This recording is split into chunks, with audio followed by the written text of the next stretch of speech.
എല്ലാവർക്കും നമ്മുടെ പുതിയ വീഡിയോയിലേക്ക് സ്വാഗതം. ഇപ്പം മഴക്കാലമാണ്. അപ്പം മഴക്കാലമായി കഴിയുമ്പം ജാതി ഉള്ളവർക്കും അതുപോലെ തേങ്ങയും ഒക്കെ ഉണങ്ങാനൊക്കെ ആയിട്ട് ജാതിക്കുരു പത്രിയും തേങ്ങയൊക്കെ ഉണങ്ങാൻ പറ്റിയ സ്റ്റോർ എങ്ങനെയാണ് ഉണ്ടാക്കുന്നത്? വീട്ടിൽ നമുക്ക് മിക്കവാറും എല്ലാവരും ഡ്രയറൊക്കെ ഉപയോഗിച്ചായിരിക്കും വീട്ടിലൊക്കെ ഉണങ്ങുന്നത്. അപ്പം അതൊക്കെ നമുക്ക് ബഡ്ജറ്റ് കൂടുതലുള്ള കാര്യമാണ്. അപ്പം ബഡ്ജറ്റ് കുറച്ച് നമുക്ക് വീട്ടിൽ ഇതെല്ലാം വളരെ ഈസി ആയിട്ട് ഉണങ്ങാൻ പറ്റുന്ന ഞങ്ങളൊരു സ്റ്റോർ ഉണ്ടാക്കിയിട്ടുണ്ട്. അപ്പോൾ അതെങ്ങനെയാണ് ഉണ്ടാക്കുന്നതെന്നൊക്കെയാണ് ഞങ്ങൾ ഇന്നത്തെ വീഡിയോയിൽ.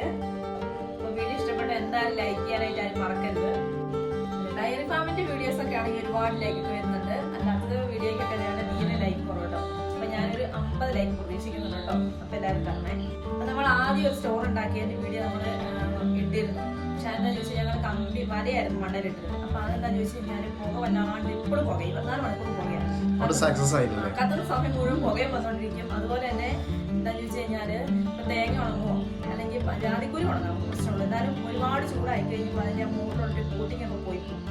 പിന്നെ അതുപോലെ തന്നെ പത്രിയാണെങ്കിൽ എന്ത് ഉണങ്ങാനും ഇറങ്ങിയില്ല. അതുകൊണ്ടാണ് ഞങ്ങൾ പുതിയ സ്റ്റോർ മാറ്റിപ്പോൾ ഉണ്ടാക്കിയതാട്ടോ. അപ്പം അതിലാവുമ്പം എല്ലാം ഉണങ്ങാനായിട്ട് നല്ല സുഖമാണ്. ഇതെന്താ മണലോ? അപ്പം സിമെൻറ്റോ മണലും മറ്റേ കൂടെ മിക്സ് ആയിരിക്കും ഇല്ലേ? മണ്ണും കൂടെ കട്ട 2 ലൈൻ ചട്ടി താഴെ ഇറക്കിയിട്ടുണ്ട് കേട്ടോ. കമ്പി വെക്കാൻ വേണ്ടിയിട്ട് കട്ട് ചെയ്യാൻ വേണ്ടി എടുക്കാം. അപ്പം ഇനി അതൊന്നുകൂടെ സെറ്റ് ആക്കണം. ഇനി കട്ട വെച്ചിട്ട് കളിമണ്ണാണെന്നറിയത്. കളിമണ്ണല്ല, ഒരു റോസ് നല്ല പശയുള്ള സൈസ് മണ്ണാട്ടോ. കട്ട് ചെയ്താട്ടോ കമ്പി ഇടാൻ വേണ്ടിയിട്ട് കറക്റ്റ്. അപ്പം കമ്പി ഇടുമ്പോൾ നമുക്ക് കാണാം എന്താവൂന്നുള്ളത്.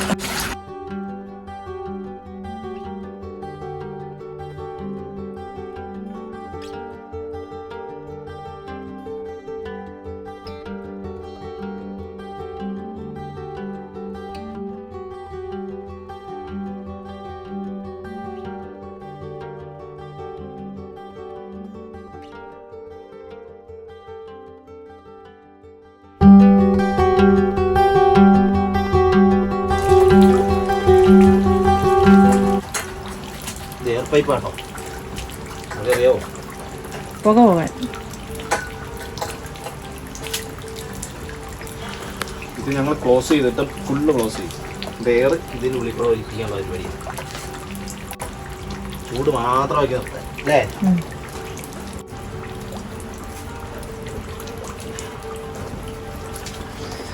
പൈപ്പ് ഇങ്ങോട്ട് തള്ളി പോരാക്കാൻ വേണ്ടിയിട്ട് ആണി ഇടിച്ചേക്കുന്ന കേട്ടോ. അല്ല, പൈപ്പിന് ഇടയ്ക്കിടയ്ക്ക് ഇങ്ങോട്ട് പോരാനുള്ള ടെൻഡൻസി.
ഇത്രയും കട്ടയായിട്ട് എടുത്തേക്കുന്നത്. സാധാരണക്കാർക്ക് സ്വന്തമായിട്ട് നമുക്ക് പോയിട്ട് ഷീറ്റ് എടുത്തിട്ട് ഇതാണ് നമ്മൾ വാങ്ങിക്കൊടുന്ന ഷീറ്റ്. ഷീറ്റിനെ കണ്ടപ്പോൾ ഞങ്ങൾ വിചാരിച്ചു പരിപ്പക്കൂടിലൊക്കെ വിചാരിച്ചേട്ടോ. അപ്പോൾ വെച്ച് നല്ല കട്ടിയുള്ള തകിടാണ്. ഇതിന്റെ വില എത്രയാണെന്ന് പറയാം? 700 രൂപയാണ്. 750 രൂപയാണ്. 50 രൂപയ്ക്ക് നെസ്റ്റിനെ വിട്ട് തരാത്തല്ല, കടക്കാരൻ വിട്ട് തരാത്തതാ. 700 രൂപയ്ക്കും വാങ്ങാൻ എനിക്ക് ആഗ്രഹമൊക്കെ ഉണ്ടായിരുന്നു. അത്രയും കട്ട് ചെയ്യണ്ട. ഇനി അതായിട്ട് കട്ട് ചെയ്തിട്ട് നമുക്കൊരു ഉപകാരമില്ല. ആ തൂണിന്റെ അവിടെ ഇവിടെ അവിടെ വെച്ച് കട്ടി. അതിനപ്പുറം അവിടെ പോകാനല്ലേ? ആ അപ്പൊ തട്ടുമായിരിക്കും അല്ലേ? ഒരുപാട് നീട്ടിയിട്ടാല് അല്ല, കുറച്ചുകൂടെ പുറകോട്ട് തള്ളാനില്ലേ? അപ്പൊ കുറച്ചുകൂടെ ഉള്ളിലോട്ട് കയറും ഇവിടുന്ന്. അപ്പൊ പ്രശ്നമില്ല. എന്നിട്ട് അവിടെ നിന്ന് ഒരു അളവെടുക്കുക. ആ തൂണിന്റെ ഇവിടെ വരുന്നത് എത്രയുണ്ടെന്ന് ഇവിടുന്ന് അളവെടുത്തിട്ട് ആർക്കൊക്കെ എനിക്കറിയത്തില്ല. ചുമ്മാ ഒരു കൈക്ക് രൂപം വെച്ചിട്ട്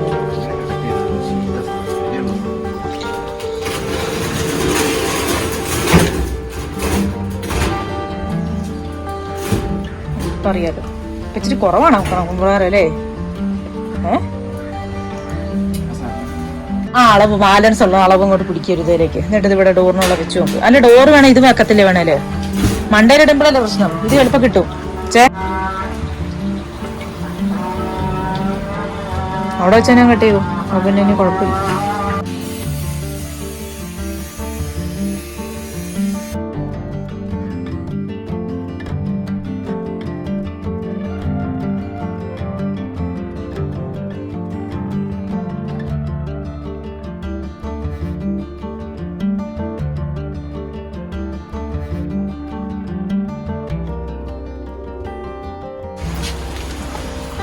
എത്തിയില്ല, ഞാൻ പ്രതീക്ഷിച്ചു.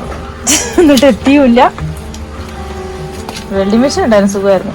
കട്ട് ചെയ്തിട്ട് ആരടിക്കും? ചേട്ടാ അടിക്കണം.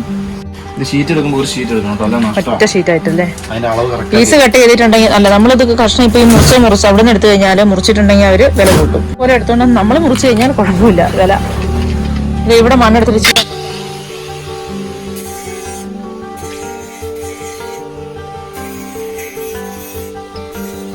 മണ്ണ് തകഞ്ഞില്ല കേട്ടോ. അതുകൊണ്ട് ഞങ്ങൾ കുറച്ച് മണ്ണോട് എടുക്കാൻ പോകണം.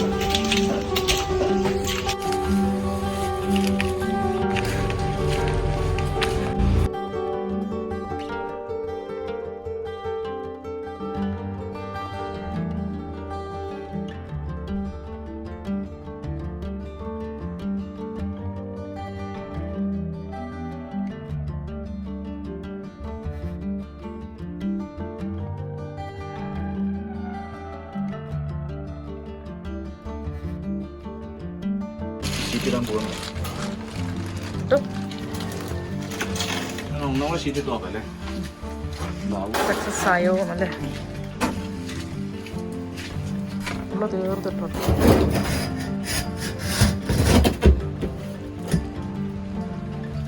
അവിടെ ഇച്ചിരി പൊറോട്ട കയറാണ്ട് ആ സൈഡ് അവിടെ ഗ്യാപ്പ് ഇവിടെ പോയി.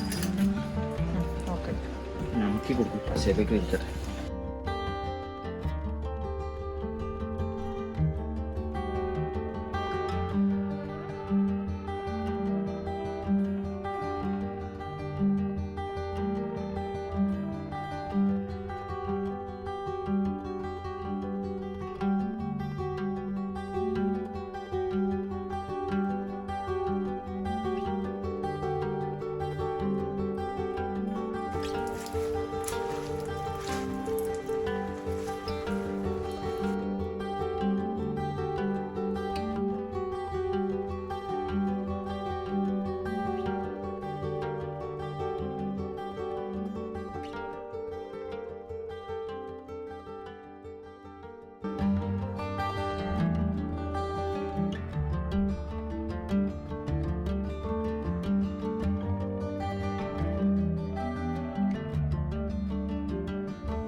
ഉള്ളിലൊന്നും കാണുന്നില്ല, മൊത്തത്തിലൊരു ഇരുട്ട.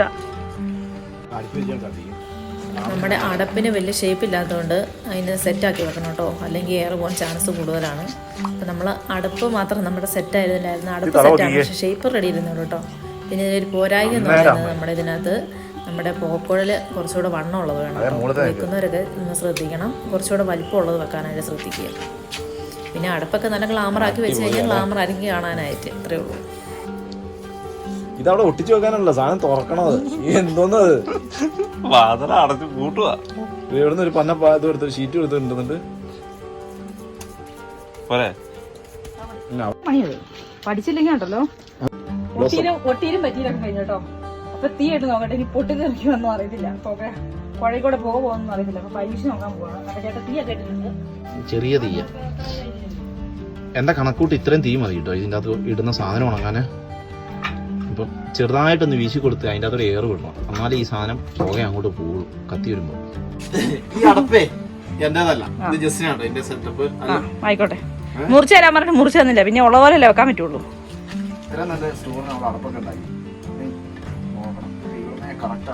കറക്റ്റ് അളവ് വെക്കണേ. ആ ഓക്കെ, സെറ്റ്.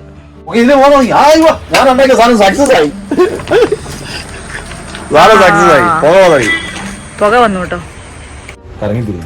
അപ്പൊ നമ്മള് മൊത്തത്തിൽ അടച്ച് സെറ്റാക്കി ഇടുന്നു കേട്ടോ. അപ്പൊ നമ്മുടെ സ്റ്റോറേജിൽ തീയൊക്കെ ഇട്ടിട്ട് ജാതി കുരു ഇട്ടിട്ടുണ്ട് കേട്ടോ. അത് കുറഞ്ഞ തോതിലുള്ള പുക ഇതിലേ വരുന്നുള്ളേ. നമ്മൾ അത്രയും തന്നെ അടച്ചേക്കുന്നല്ലോ, നമ്മുടെ ഗ്യാപ്പിൽ കുറെ കുറഞ്ഞ തോതിൽ പുക വരുന്നുണ്ട്.